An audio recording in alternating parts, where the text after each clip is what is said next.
दोस्तों, हमें तब कितना गुस्सा आता है जब वास्तव में हमें पैसों की ज़रूरत हो लेकिन पर्स हमें खाली मिले। इस बात से कोई फ़र्क नहीं पड़ता है कि आप अमीर हैं या गरीब। आपने देखा होगा कि हमारे बीच में ही कुछ लोग ऐसे होते हैं जो बहुत पैसा खर्च करते हैं। हर 1-2 साल में नई नई गाड़ियाँ खरीदते हैं, आलीशान बंगले में रहते हैं और दुनिया भी घूमते हैं। इतना खर्च करने के बाद भी उनकी इनकम कम होने के बजाय और बढ़ती ही जाती है। और ताज्जुब की बात तो ये है कि ये लोग हमारे बीच में ही रहते हैं, फिर भी हम इनसे कुछ नहीं सीख पाते। आप लोगों ने कभी ना कभी मैकडॉनल्ड्स में बर्गर तो ज़रूर खाया ही होगा। क्या आपने कभी सोचा है कि वहाँ कितने एम्प्लॉय काम करते हैं और उन एम्प्लॉय को पैसे आखिर कौन देता है? उस मैकडॉनल्ड्स का ओनर कौन है और उस ओनर के पास आखिर इतने पैसे कहाँ से आए कि वो पूरे देश में अपनी शॉप चला रहा है? तो आइए जानते हैं इन्हीं सब सवालों के जवाब। लेकिन आगे बढ़ने से पहले मैं आपको बता दूं कि इस वीडियो को किसी ने स्पॉन्सर नहीं किया है। डिस्क्रिप्शन या कमेंट में कोई लिंक नहीं है। ये वीडियो सिर्फ आपके एजुकेशनल पर्पस के लिए ही है। असल में उस मैकडॉनल्ड्स ओनर का सिर्फ आइडिया ही है उस बिज़नेस को प्लान करने का, और उस बिज़नेस आइडिया में ग्रोथ पोटेंशियल को देखकर कुछ इन्वेस्टर्स ने अपना पैसा उस बिज़नेस में इन्वेस्ट किया है, जो कि अब उस बिज़नेस के कुछ हिस्से के मालिक भी हैं। और रही बात एम्प्लॉय की, तो बिज़नेस से जो भी प्रॉफिट होता है उसमें से एम्प्लॉय को सैलरी दी जाती है और बाकी बचे पैसे बिज़नेस ओनर और इन्वेस्टर्स को मिलते हैं। यही सिस्टम सभी कंपनियां फॉलो करती हैं और ये सिस्टम सही भी है। एम्प्लॉय काम करते हैं, बिजनेस ओनर काम करवाते हैं और इन्वेस्टर काम में पैसे लगाते हैं, और उसी बिजनेस से एम्प्लॉय को काम करने के पैसे मिलते हैं, बिजनेस ओनर को काम करवाने के, और इन्वेस्टर्स को बिना काम के ही पैसे मिल जाते हैं। यानी एक ही बिजनेस में 3-4 कैटेगरी के लोग काम कर रहे हैं। इसलिए रिच डैड पुअर डैड के ऑथर रॉबर्ट कियोसाकी अपनी second book cash flow of quadrant में बताते हैं कि आप और आपके आसपास के सभी लोग, चाहे वो कोई भी काम करते हों, सब के सब इन्हीं 4 में से किसी एक कैटेगरी में आते हैं। और वो 4 कैटेगरी हैं ESBI, employ, self employ, businessman और इन्वेस्टर। तो आइए जानते हैं कि इन चारों क्वाड्रेंट में क्या बेनिफिट और क्या नुकसान है। अलग अलग क्वाड्रेंट में आखिर लोगों की मेंटालिटी कैसी होती है, और इन चारों को समझने के बाद आप ये समझ जाएंगे कि आपके लिए अमीर बनने का रास्ता कौन से क्वाड्रेंट से खुलेगा। तो पहला क्वाड्रेंट है E यानी एम्प्लॉय। आपने लोगों से यह कहते हुए तो ज़रूर सुना होगा कि बेटा अच्छी पढ़ाई करो और एक सिक्योर जॉब करो। तो हम लोगों को यह सुनकर तो बहुत अच्छा लगता है, लेकिन ये हमारे अंदर जॉब सिक्योरिटी का डर पैदा करता है। यदि कोई इंसान डर रहा है और सिक्योरिटी की तरफ भाग रहा है, तो इससे आप ये पता लगा सकते हैं कि वो E क्वाड्रेंट से बिलोंग करता है। असल में पैसे और जॉब्स के मामले में ये लोग बहुत ज़्यादा डरते हैं। इसलिए ये लोग जॉब सिक्योरिटी के डर को कम करने के लिए कुछ डिग्रियां ले लेते हैं, जिसके बेस में बाद में जॉब तलाश करते हैं, और उसी जॉब को करते करते इनकी ज़िंदगी गुजर जाती है। अब बात कर लेते हैं S क्वाड्रेंट की। इसमें वो लोग आते हैं जो खुद के बॉस होते हैं। ये अपनी मर्जी का काम करते हैं। ये अपनी इनकम के लिए किसी और पर डिपेंड नहीं रहना चाहते।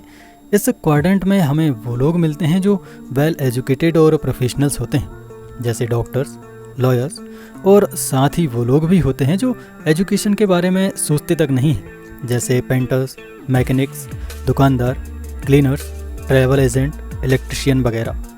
ये लोग हार्ड वर्कर होते हैं, यानी इन्हें अपना काम बहुत अच्छे से करना आता है। और ताज्जुब की बात तो ये है कि इनके लिए पैसा कोई मायने नहीं रखता। ये फ्रीडम के साथ काम करना चाहते हैं। इन्हें मेंटल प्रेशर से नफरत होती है और ये चाहते हैं कि लोग इनके काम की तारीफ़ करें। इसलिए इनसे जब आपको कोई काम करवाना हो तो सिर्फ ये बता दो कि काम क्या है। फालतू बात इन्हें बिल्कुल भी पसंद नहीं है, और यदि आपने ऐसी गलती कर दी तो फिर आपको किसी और से ही अपना काम करवाना पड़ेगा। तो अब बात कर लेते हैं तीसरे क्वाड्रेंट B की, यानी बिजनेस ओनर्स। ये लोग सेल्फ एम्प्लॉयड लोगों से बिल्कुल अपोजिट होते हैं। जहाँ सेल्फ एम्प्लॉयड सारा काम खुद करते हैं, वहीं बिजनेसमैन उसी काम को दूसरों से करवाते हैं। ये सोचते हैं कि जो काम दूसरों से करवाया जा सकता है उसे खुद करने की आखिर क्या ज़रूरत है। बिजनेसमैन और सेल्फ एम्प्लॉयड में बड़ा अंतर यह है कि यदि बिजनेसमैन अपना बिजनेस छोड़कर 2-4 महीनों के लिए अगर घूमने भी चला जाता है तो भी उसका बिजनेस चलता रहता है, और वहीं अगर सेल्फ एम्प्लॉयड ऐसा कर दे तो उसका बिजनेस चलने की बात तो दूर की है, शायद उसका बिजनेस बंद ही हो जाए। अब अगर मैं आपसे पूछूं कि कौन कौन डोमिनोज से अच्छा पिज़्ज़ा बना सकता है, तो आप में से काफ़ी सारे लोग बना सकते हैं। लेकिन अगर मैं कहूं कि आप में से डोमिनोज से अच्छा बिजनेस सिस्टम कौन बना सकता है, तो काफ़ी सारे लोग सोच में पड़ जाएंगे। और यही क्वेश्चन हमें इन चारों क्वाड्रेंट का डिफरेंट बताता है, यानी जो क्वाड्रेंट के लेफ्ट साइड में हैं वो केवल पिज्ज़ा को देखते हैं, और वहीं जो लोग क्वाड्रेंट के राइट साइड पर हैं वो हमेशा बिजनेस सिस्टम को देखते हैं। अब बात कर लेते हैं चौथे क्वाड्रेंट आई यानी इन्वेस्टर की।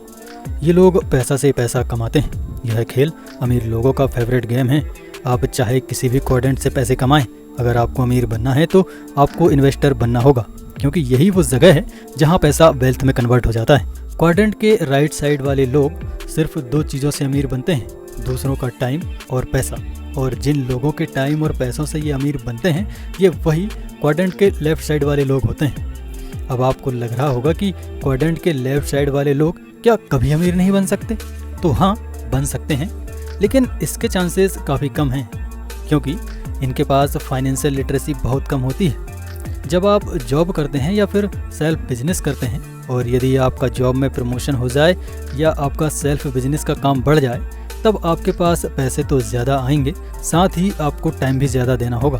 यानी पैसा तो बढ़ेगा लेकिन टाइम कम हो जाएगा। वहीं अगर आप क्वाड्रेंट के राइट साइड में सक्सेस हो जाते हैं तो पैसों के साथ साथ आपका फ्री टाइम भी बढ़ जाता है। लेकिन ये करना इतना आसान नहीं है। इसके लिए आपके पास फाइनेंशियल नॉलेज का होना बहुत ज़रूरी है, और बिना फाइनेंशियल नॉलेज के आप कभी भी अमीर नहीं बन सकते, क्योंकि अगर आप अपने खर्चों को कम कर उन पैसों को अगर सेव भी कर लेते हैं तो भी आपका पैसा आपके अकाउंट में दिनों दिन घटता जाएगा। इसका मतलब ये नहीं है कि आपका पैसा बैंक खा जाएगा, बल्कि आपने जो पैसा सेव करके रखा हुआ है वह इन्फ्लेशन की वजह से दिनों दिन अपनी वैल्यू खोता रहेगा। तो आइए इसे समझते हैं। आज से 20 साल पहले यानी 2003 में 10 ग्राम गोल्ड आप लगभग 5,600 रुपये में खरीद सकते थे। लेकिन यदि आज 10 ग्राम गोल्ड आप अगर खरीदना चाहें तो आपको लगभग 60,000 रुपये देने होंगे। इसकी वजह हमें सालों से इन्फ्लेशन बताई जा रही है, लेकिन असल में चीज़ें महंगी नहीं हुई है, बल्कि हमारे पैसों की वैल्यू दिनों दिन गिरती जा रही है।